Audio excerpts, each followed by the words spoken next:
चलिए, तो last class में हम सेकेंड लॉ के एप्लीकेशन लिख रहे थे। 4 एप्लीकेशन डिस्कस किए थे, एक लिखे थे हम, है ना। क्या एप्लीकेशन था? एक एप्लीकेशन था कि क्रिकेट प्लेयर जो है बॉल कैच करते वक्त हाथों को पीछे लेते हैं, उससे वो टाइम पीरियड बढ़ाते हैं ताकि फोर्स कम लगे, है ना। हमारा ये जो एप्लीकेशन है वो किसका एप्लीकेशन अपन पढ़ रहे थे? Rate of change of momentum, है ना। Rate of change of momentum का एप्लीकेशन पढ़ रहे थे अपन। तो ये होता है आपका rate of change of momentum. ऊपर अपन लिखेंगे चेंज ऑफ मोमेंटम और नीचे डिवाइड करेंगे टाइम से, तो वो हो जाएगा rate of change of momentum which is directly proportional to force. तो अगर आप टाइम कम लोगे तो फोर्स ज्यादा अप्लाई होगा, टाइम ज्यादा लोगे तो फोर्स कम अप्लाई होगा। इसी का एप्लीकेशन लिख रहे थे, है ना। तो चलो डिस्कस कर लिए थे अपन चारों, उसको लिख लेते हैं। एक लिख लिया था हमने, बाकी 3 भी लिखते हैं। चलो सेकेंड एग्जांपल लिख लो, second application. Vehicles are fitted with vehicles are fitted with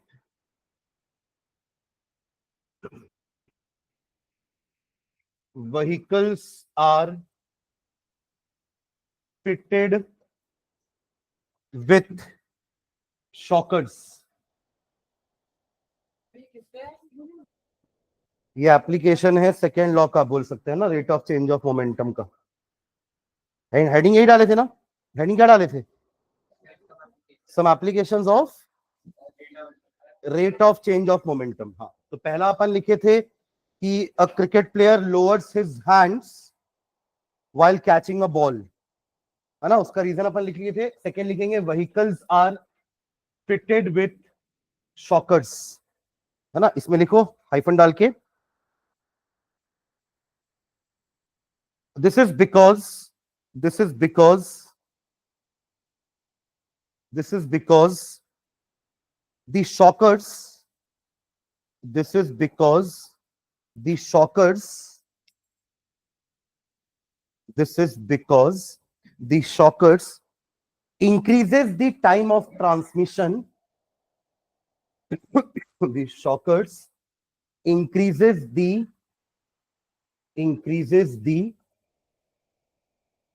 time of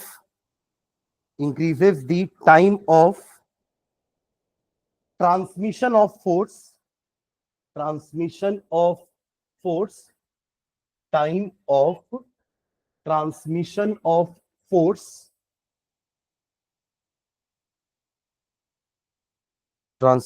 of force from the road to the seat of vehicle, from the road to the seat of vehicle, from the road to the seats of vehicle। Force का transmission हो रहा है ना, कहां से? Road के speed breaker ने tyre को फोर्स लगाया, वो टायर से होते हुए ऊपर तक आएगा सीट तक, पर बीच में क्या लगे हैं? शॉकर्स। तो ये उस फोर्स को आने का टाइम बढ़ा देंगे। तो जब वो आएगा तो उतने इंटेंसिटी से नहीं आएगा जितना कि फोर्स टायर को लगा होगा।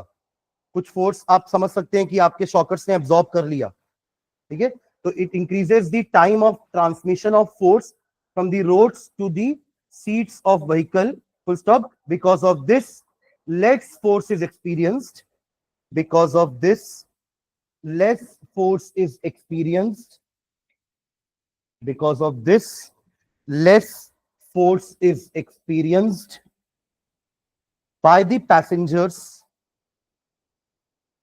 because of this less force is experienced by the passengers, and the ride becomes comfortable, and the ride becomes comfortable, and the ride becomes comfortable,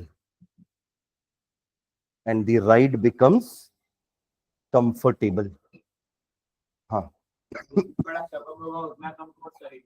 हाँ, second sorry third third example लिखेंगे। a karate player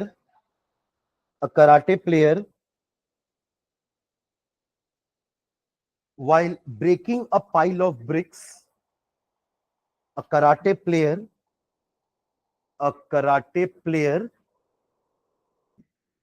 ये क्या लिखा है? Vehicles are fitted with, आगे shockers लिखना भाई. A karate player while breaking a pile of brick, P-I-L-E, है ना? उसका क्या बोलना चाहिए आप? एक के ऊपर एक जो रखते हैं उसी को अपन पाइल बोल रहे हैं ना? While breaking a pile of bricks, does it with a single blow. Does it with a single blow. एक ही बार में. Does it with a single blow.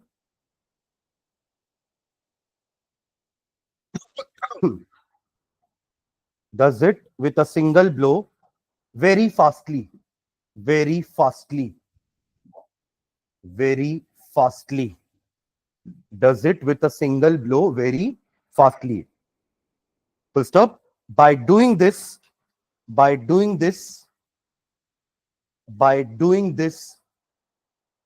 Full stop के बाद कैपिटल से शुरुआत कर लिया करो भाई. By doing this, he reduces t, यानी कि time. By doing this, he reduces t. हाँ, टाइम नीचे डिनोमिनेटर रेड्यूस हो जाएगा ना, फोर्स बढ़ जाएगा. He reduces t. Because of this, a large force. Because of this, a large force F. Because of this, a large force F acts on the bricks. Large force F acts on the bricks, which is enough to break it. Which is enough to break it. Which is enough to break it. ठीक है, चलो कुछ numericals करते हैं अपन based on second law. Question लिखना पहला, first question लिखिए. What would be the force required? Question number 1 लिख रहे हैं. What would be the force required? What would be the force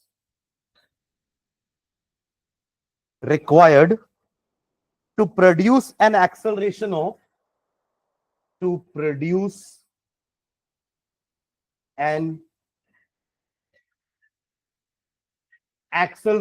of 2 meter per second square on a body of mass, on a 2 meter per second square on a body of mass 12 kg. On a body of mass 12 kg. Question mark लाके एक और part करना question का. Question mark के बाद what would be its acceleration? What would be its acceleration? What would be its acceleration if the force was doubled? If the force was doubled. Question अच्छे से पढ़िए, 2 बार पढ़िए क्वेश्चन को, है ना, और देखिए क्या क्या लिखा है, क्या निकालना है, क्या क्या गिवन है. पढ़ो, सब पढ़ो, बाकी लोग पढ़िए जल्दी से.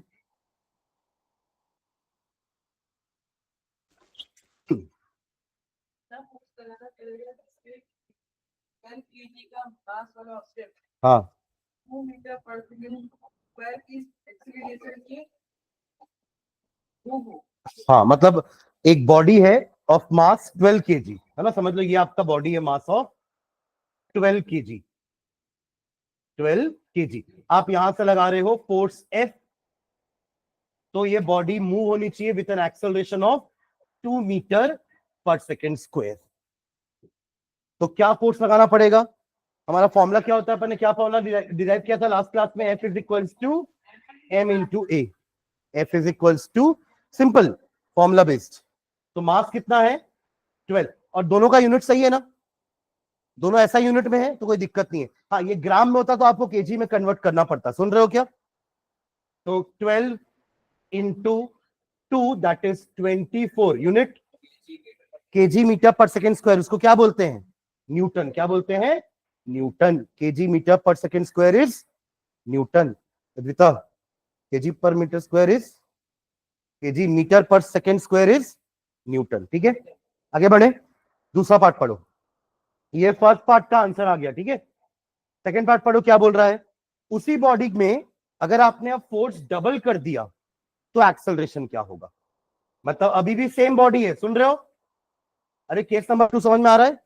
बॉडी सेम है तो मास सेम होगा, पर अब आपने उसमें कितना लगाया फोर्स? 48 न्यूटन। कहां से आया 48 आदित्य, कहां से आया 48? किसका डबल? हाँ तो किस चीज का डबल किया हमने? वैल्यू किसका डबल किया तो 48 आया? पक्का? हाँ, तो अब इसकी एक्सेलरेशन क्या होगी ये हमें निकालना है। सेम फॉर्मूला होगा, बस अब ए निकालना है। तो ए इज इक्वल्स टू क्या हो जाएगा? F by M, that will be 48/12। कितना हो जाएगा? 4 मीटर पर सेकेंड स्क्वायर। ये हमारा सेकेंड पार्ट का आंसर हो गया। समझ में आया क्या? सिंपल क्वेश्चन, इससे सिंपल नहीं आएगा क्वेश्चन एग्जाम में, समझ रहे?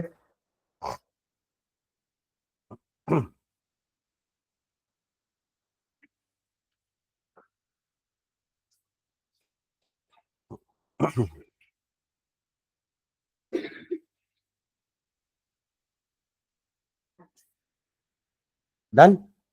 चलो एक और क्वेश्चन लिखते हैं। लिखेगा, a motorcycle, question number 2, a motorcycle is moving with a velocity of, is moving with a velocity of 90 kilometer per hour, 90 kilometer per hour, and it takes 5 seconds to stop, and it takes 5 seconds to stop after the brakes are applied. Stop मतलब क्या होगा? हाँ, retardation plus उसकी final velocity 0, है ना? हाँ, after the brakes, after the brakes are applied. यहां तक की लाइन सबको क्लियर है? एक बाइक थी, 90 किलोमीटर पर आवर की स्पीड से चल रही थी, राइडर ने ब्रेक मारा, 5 सेकेंड में गाड़ी रुक गई ब्रेक मारने के बाद। ठीक है, ओके आगे बढ़ते हैं। इसका आगे पार्ट लिखा, calculate the force exerted, calculate the force exerted by the brakes, by the brakes। आपने हाथ से फोर्स लगाया ब्रेक को दबाने के लिए, फिर ब्रेक शू ने भी फोर्स लगाया टायर को रोकने के लिए, राइट? तो how calculate the force exerted by the breaks on the motorcycle, on the motorcycle if its mass along with the rider, if its mass along with the rider is 200 kg, is 200 kg। चलो try करो, पहले तो ये लिखो। हाँ, बस वही वही चीज, क्योंकि किलोमीटर पर आ रहे हैं और वो मीटर आपका, मीटर ये सेकंड में दिया है ना टाइम, जल्दी करो कन्वर्ट।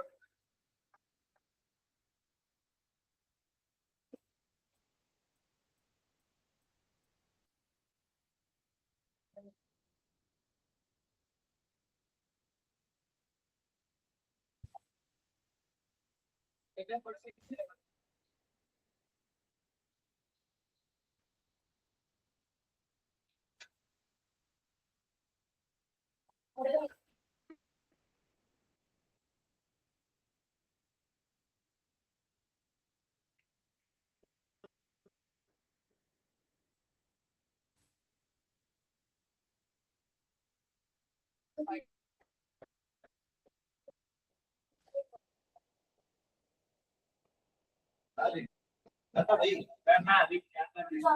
कुछ भी लिखा नहीं है, पढ़ाई लिखाई करना नहीं है तेरे को। आज आज तेरे घर में बात करता हूँ मेरे को। पहले तेरा फोन छुड़वाना है, पर जल्दी 90 किलोमीटर पर आवर कन्वर्ट करके दिखा दो मेरे को। आदित्य चल, बाकी लोगों का काम करो, चल करके दिखा।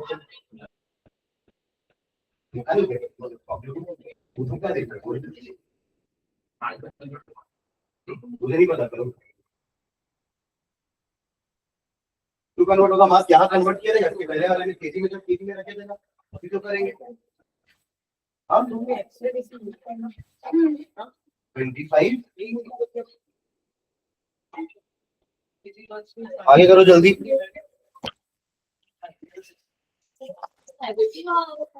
आना चाहिए ना, क्योंकि वो है ना, रिटार्डेशन है। एक्सेलरेशन नेगेटिव आएगा तो फोर्स भी नेगेटिव आएगा, ऑब्वियस है। अरे F is equals to M into A, और अगर A नेगेटिव है तो F भी तो नेगेटिव हो जाएगा। और आना चाहिए ना, F भी तो वेक्टर क्वांटिटी है। It can be positive, it can be negative, it can be zero, जैसे एक्सेलरेशन था, है ना। तो क्या क्या गिवन है, क्या वो नहीं बन रहा है क्या नमन? हाँ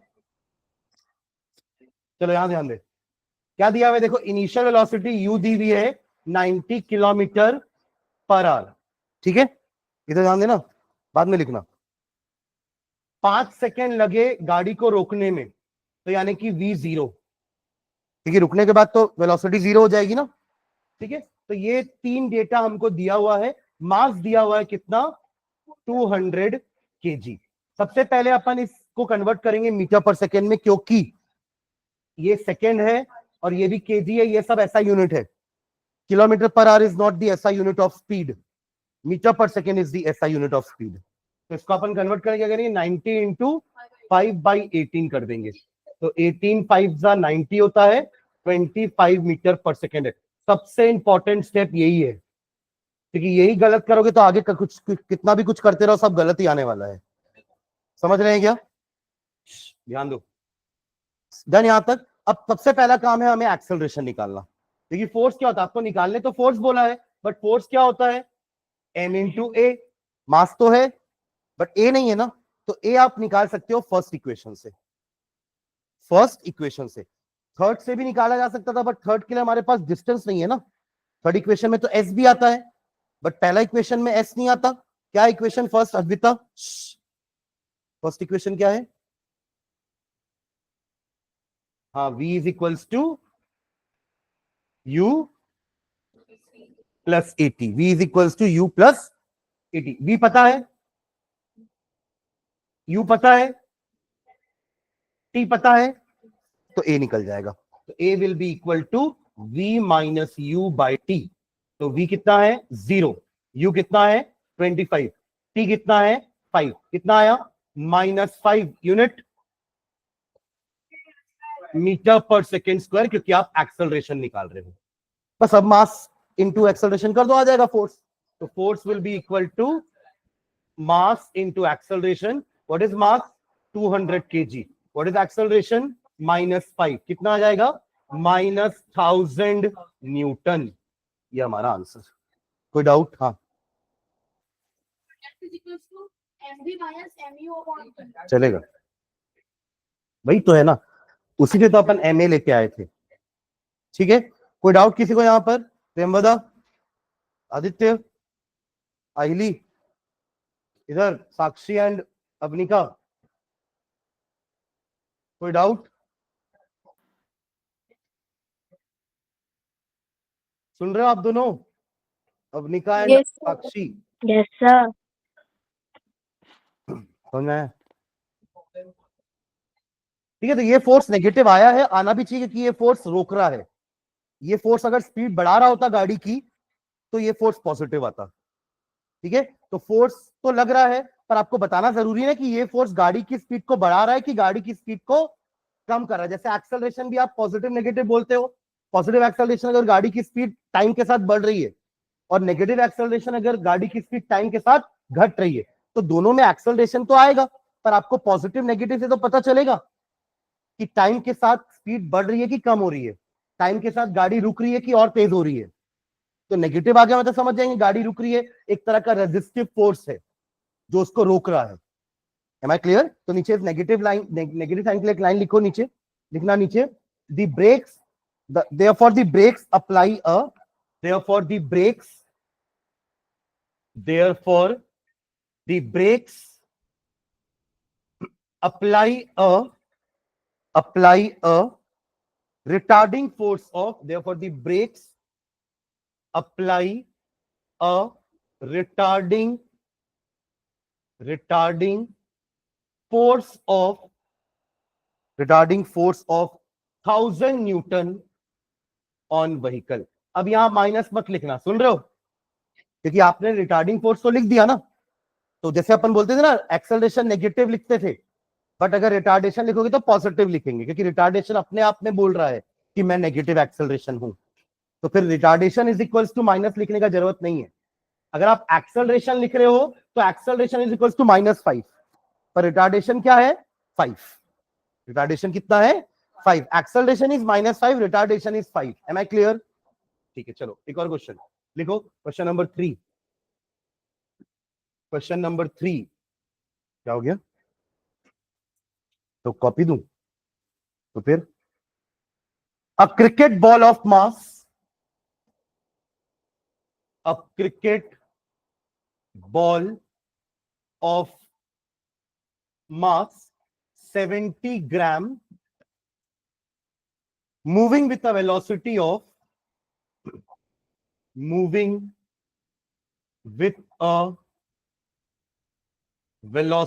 of 0.5 meter per second, 0.5 meter per second is stopped by a player, again देखो स्टॉप्ड हो रहा है, is stopped by a player in 0.5 second, in 0.5 second. तो ये बॉल का मोमेंटम चेंज हुआ कि नहीं हुआ? पहले वो मूव कर रही थी, उसके अंदर मोशन था, जब प्लेयर ने उसको पकड़ लिया उसका मोशन 0 हो गया, तो मोमेंटम अचानक से 0 नहीं हुआ, उसको होने में 0 कितना टाइम लगा? 0.5 सेकेंड। समझ में आ रहा? Change in momentum, okay, in 0.5 second, full stop. What is the force applied? What is the force applied? What is the force applied by the player?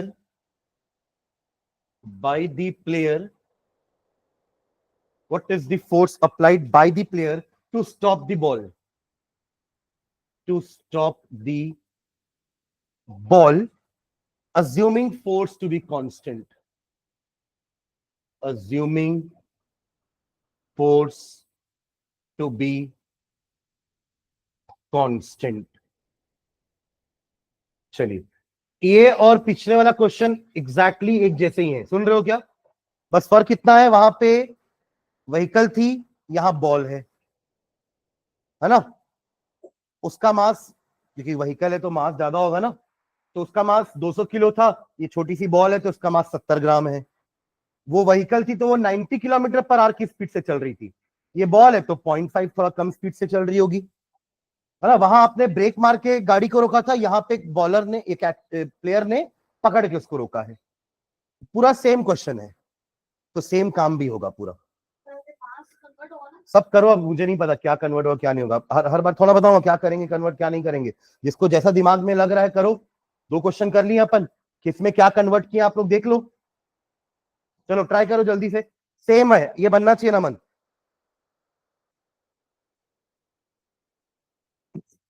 Same question पूरा लिखो, सारे चीजें।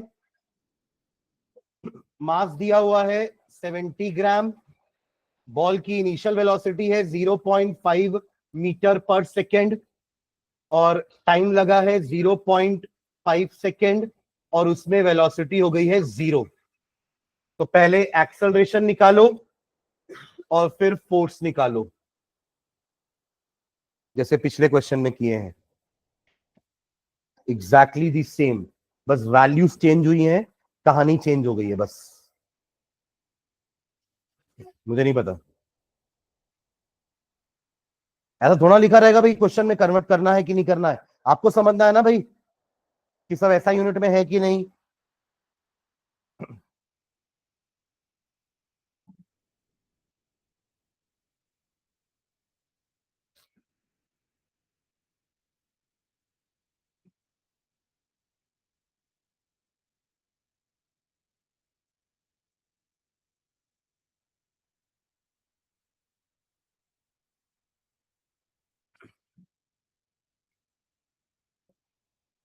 एक्सेलरेशन आया सबका?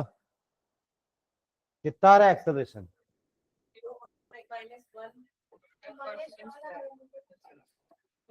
आंसर भी आ गया। माइनस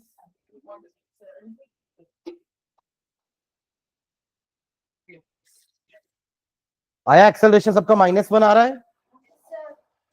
मास को कितने लोगों ने कन्वर्ट किया है ग्राम से केजी में? बाकी लोग क्यों नहीं कर रहे हैं?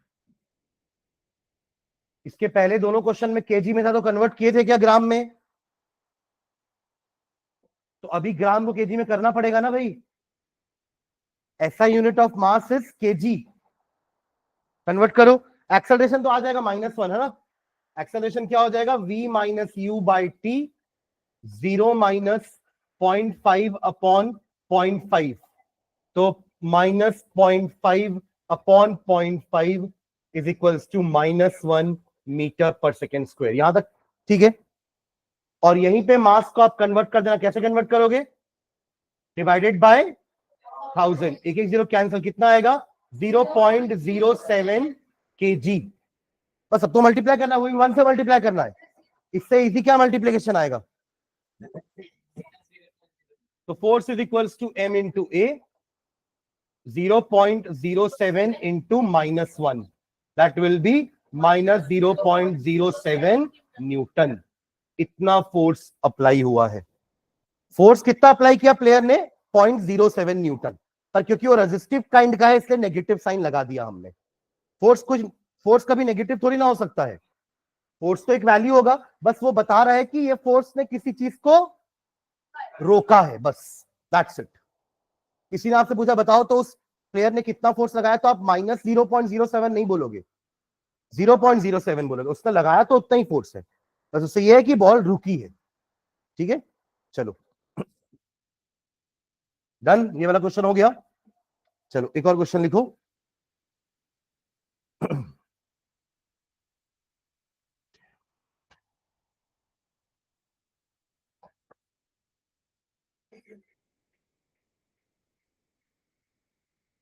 हाँ लिखिए। A force of 5 Newton, question number 4। हाँ, a force of 5 Newton gives a mass m1, gives a mass m1, an acceleration of an acceleration of an acceleration of 10 meter per second square, 10 meter per second square, and a mass m2, and a mass m2, an acceleration of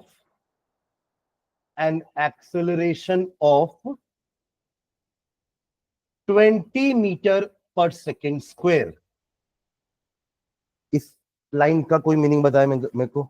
जिनको समझ में आ गया वो हाथ उठाएंगे, जिनको समझ में आया वो हाथ उठाएंगे। क्वेश्चन पढ़ो अच्छे से, इंग्लिश में लिखा है, शुद्ध इंग्लिश में, तो समझ में आना चाहिए। सब इंग्लिश मीडियम वाले हो आप लोग।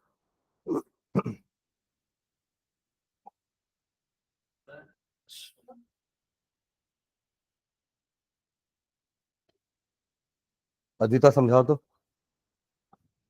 English English. रुक जाना।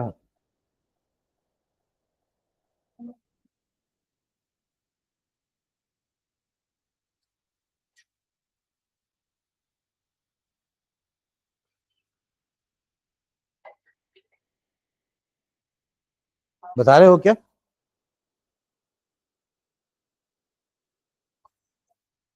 अरे रीड नहीं करना है, रीड तो कोई भी कर लेगा। हाँ हाँ, M1 तो बोले ही नहीं, आप M2 तक पहुंच गए। फिर से शुरू से।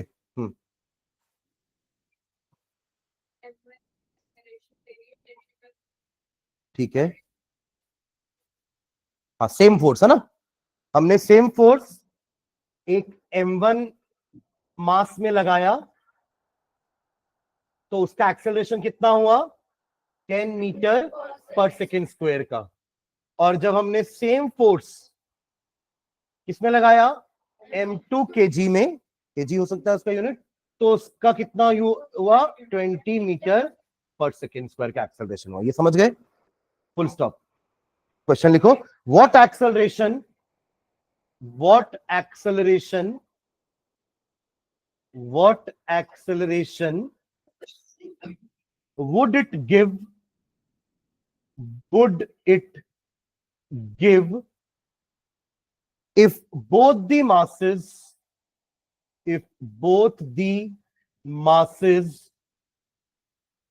were tied together, were tied together? नमन अब पूरा क्वेश्चन समझा।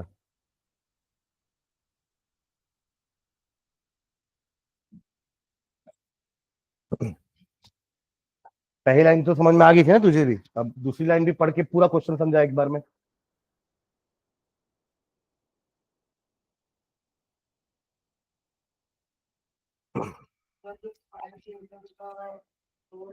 हम्म, ठीक है, डन। तो फिर और क्या एक्सप्लेनेशन देगा अगर दोनों टर्म साथ में जोड़ रहे? हाँ मतलब अगर सेम फोर्स दोनों को जोड़ने के बाद सेम फोर्स अगर लगाया जा रहा है, तो अब एक्सेलरेशन कितना होगा? क्वेश्चन समझ गए एवरीवन? तो पहले क्या करोगे? हाँ पहले दोनों के मासेस निकाल लो, वही F is equals to ma से दोनों के मासेस आ जाएंगे, फिर दोनों के मास को टाई कर दोगे, मतलब दोनों का मास ऐड कर देना, और फिर A आ जाएगा। फोर्स हर बार क्या रहेगा? 5 न्यूटन, 5 न्यूटन, 5 न्यूटन। वो जो समझ में आ रहा है कि नहीं? चलो करो जल्दी से, सॉल्व करो जल्दी से इसको। M1 निकाल लो पहले, फॉर्मूला अभी तक अपन हर बार सेम ही यूज कर रहे हैं, F is equals to ma, तो आपको F, हाँ केजी आएगा ना, क्योंकि देखो आपका ये न्यूटन में, ये मीटर पर सेकंड स्क्वायर में, तो सॉल्व करके केजी आएगा आंसर। देखो ऐसे होता है, ध्यान दो इधर, mass is equals to F by A, ऐसे ही होगा। अभी हम पहले इधर देखो, फोर्स का यूनिट न्यूटन है, न्यूटन यानी क्या होता है? केजी मीटर, और एक्सेलरेशन का यूनिट क्या दिया हुआ है? मीटर पर सेकेंड स्क्वायर। क्या बचा? समझ गए क्या? तो आपका यूनिट केजी में ही आएगा, बट ऑब्वियस। जल्दी निकालो। आया M1 कितना? हाँ आधा केजी, 2 केजी किसका आ रहा है? वाह, बड़े नंबर को छोटे से डिवाइड कर दिया ऐसा। 0.2 कैसे आया? 5 is equals to 10 into M1, तो M1 इज इक्वल्स टू 5/10, तो ये 0.2 होता है।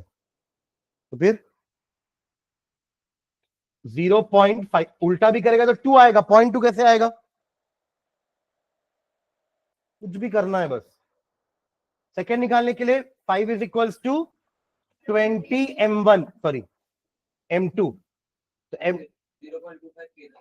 तो M2 इज इक्वल्स टू 5/20, 1/4, यानी कि 0.25 kg।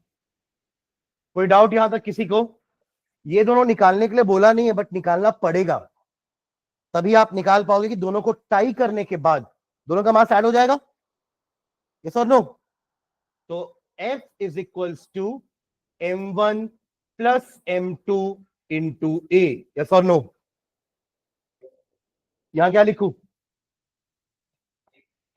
फोर्स तो 5 ही चल रहा है ना, is equals to 0.5 plus 0.25 is equals into A. तो ए बराबर क्या हो जाएगा, इसको ऐड करके नीचे भेज दो, 5 अपॉन 0.75। कोई डाउट? अब इसको अगर आपको पॉइंट से डर लग रहा है तो पॉइंट हटा दो, 5 को 5 रहने दो, और नीचे आप 7.75 को क्या लिख सकते हो, 75/100 लिख सकते हैं, हाँ या ना? या आप लोग मैथ्स में सीखे हो ऐसा कुछ करना, 5 अपॉन 0.75 है, ऊपर नीचे 100 से मल्टीप्लाई कर दो, ऐसा भी किया ना? तो ऐसा करो, कुछ भी आपको जो इजी लगे, पर पॉइंट हटा दो पहले, ताकि आपका गलत ना हो, ठीक है? एक ही मतलब, आप ऐसा करोगे तो भी ये ऊपर जाके 500/75 ही होने वाला है, और ऐसा करोगे तो भी वही आ रहा है। Am I clear? तो ये हो जाएगा 500/75, 5 से कैंसिल करोगे तो 100 टाइम्स में 500 जाएगा, एंड 15 टाइम्स में 75 जाएगा, फिर 3 टाइम्स में 15 एंड 20 टाइम्स में 100। तो 20/3 क्या होता है, 6.6666 जाता रहेगा, तो 6.67 यूनिट मीटर पर सेकेंड स्क्वायर। निकाल क्या रहे हैं वो ध्यान रखो, आपको याद रहेगा क्या निकाल रहे हैं, तो यूनिट अपने आप आ जाएगी, मीटर पर second square. Am I clear? हाँ, सबको समझ में आया क्वेश्चन? तो क्वेश्चन पढ़ के समझना जरूरी है, फॉर्मूला तो अपन को पता है क्या लगाना है, बट अगर आपको क्वेश्चन ही समझ में नहीं आया तो पता ही नहीं चलेगा कि निकालना क्या है, गिवन क्या है, ठीक है?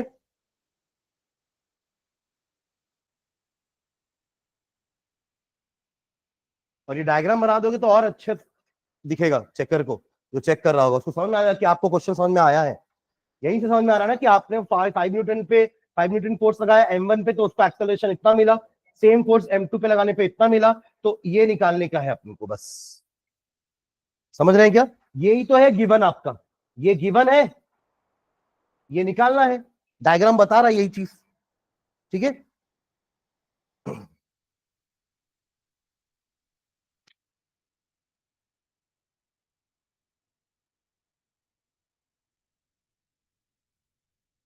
चलो लास्ट एक क्वेश्चन और करते हैं, फिर न्यूटन थर्ड लॉ का वो लिखेंगे स्टेटमेंट।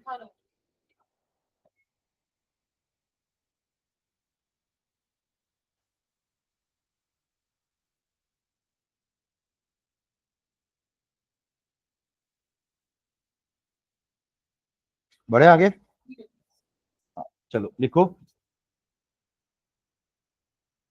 अब देखो, आपके एग्जाम में तो दोनों चैप्टर आएगा ना फुल, जब आपका चैप्टर फिजिक्स का पेपर होगा, साइंस का पेपर होगा, तो उसमें मोशन भी आ रहा होगा, उसमें फोर्स लॉज ऑफ मोशन भी आएगा। अरे फाइनल एग्जाम की बात कर रहा हूं मैं, है ना? तो उसमें तो हो सकता है दोनों के क्वेश्चन मिला दे, है ना? तो वैसे ही क्वेश्चन करते, लिखो नीचे, the velocity time graph, the velocity time graph, the velocity time graph, उसको शॉर्ट फॉर्म में क्या बोलते हैं अपन, VT graph. The velocity time graph of a ball, of a ball moving on a horizontal surface, moving on a horizontal surface, moving on a horizontal surface is shown below, is shown below। एक ball है जो एक horizontal surface में move हो रही है, उसका VT graph नीचे दिया हुआ है, ठीक है? Shown below. ग्राफ बना लो पहले, फिर नीचे क्वेश्चन लिखते हैं।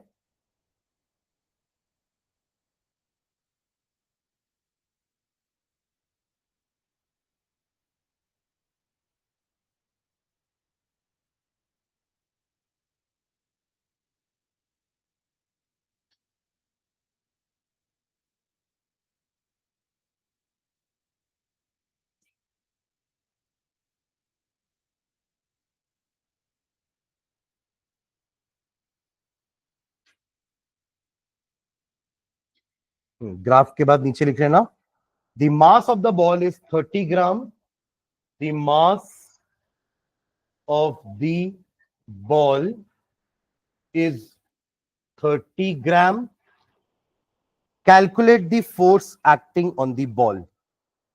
अच्छा, ये जो वेलोसिटी है ना, ये सेंटीमीटर पर सेकंड में दी है, ठीक है? मीटर पर सेकेंड में नहीं लिखी है, किसमें लिखी है? सेंटीमीटर पर second. The mass of the ball is 30 gram. Calculate the force acting on the ball. Calculate the force acting on the ball. Acting on the ball.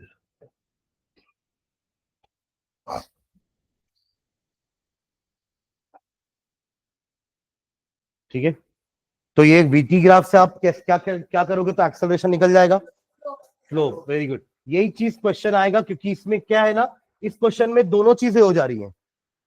Second unit का भी काम हो गया और फर्स्ट यूनिट का भी आ गया कंसेप्ट। तो आप क्या करोगे, आपके पास ये दोनों पॉइंट ले लेना। ये पॉइंट का मीनिंग क्या होगा? 3,40। पहले एक्स एक्सिस का कोऑर्डिनेट 3 है एंड वाई का कोऑर्डिनेट 40 है, तो इसका नाम क्या हो जाएगा? 3,40, नीचे और सामने। समझ रहे हैं क्या? और ये क्या है हमारा? ओरिजिन 0,0। तो इसका स्लोप निकालेंगे तो एक्सेलरेशन आ जाएगा। ठीक है, तो चलो करते हैं, स्लोप निकालें। तो चलो पहले निकला स्लोप ऑफ, क्या लिखोगे? Slope of VT graph gives acceleration. Gives acceleration. तो एक्सेलरेशन इज इक्वल्स टू, क्या लिखेंगे आप? ये हो जाएगा आपका x1 y1, इसको क्या बोलेंगे? x2 y2। स्लोप क्या होता है? y2 minus y1 upon x2 minus x1। Graph में लेबल कर देना सब, x1 y1 क्या है, x2 y2 क्या है। ओरिजिन को x1 y1 बोल रहे हैं, इस वाले पॉइंट को x2 y2 बोल रहे हैं। सुन रहे हैं? तो पुट करते हैं value. What is y2? 40। What is y1? 0। What is x2? 3 and x1 0। कोई डाउट यहां तक? तो 40/3 यूनिट क्या होगा? यूनिट सेंटीमीटर पर सेकेंड स्क्वायर। सेंटीमीटर पर सेकेंड स्क्वायर ये यूनिट है हमारा। ठीक है, मैं चेंज नहीं कर रहा हूं, क्योंकि वो भी देखो ग्राम में दिया है और ये सेंटीमीटर। सीजीएस यूनिट में निकालेंगे, डाइन में निकालेंगे। फोर्स किस में आएगा? अभी डाइन में आएगा। डाइन क्या होता है? न्यूटन क्या था?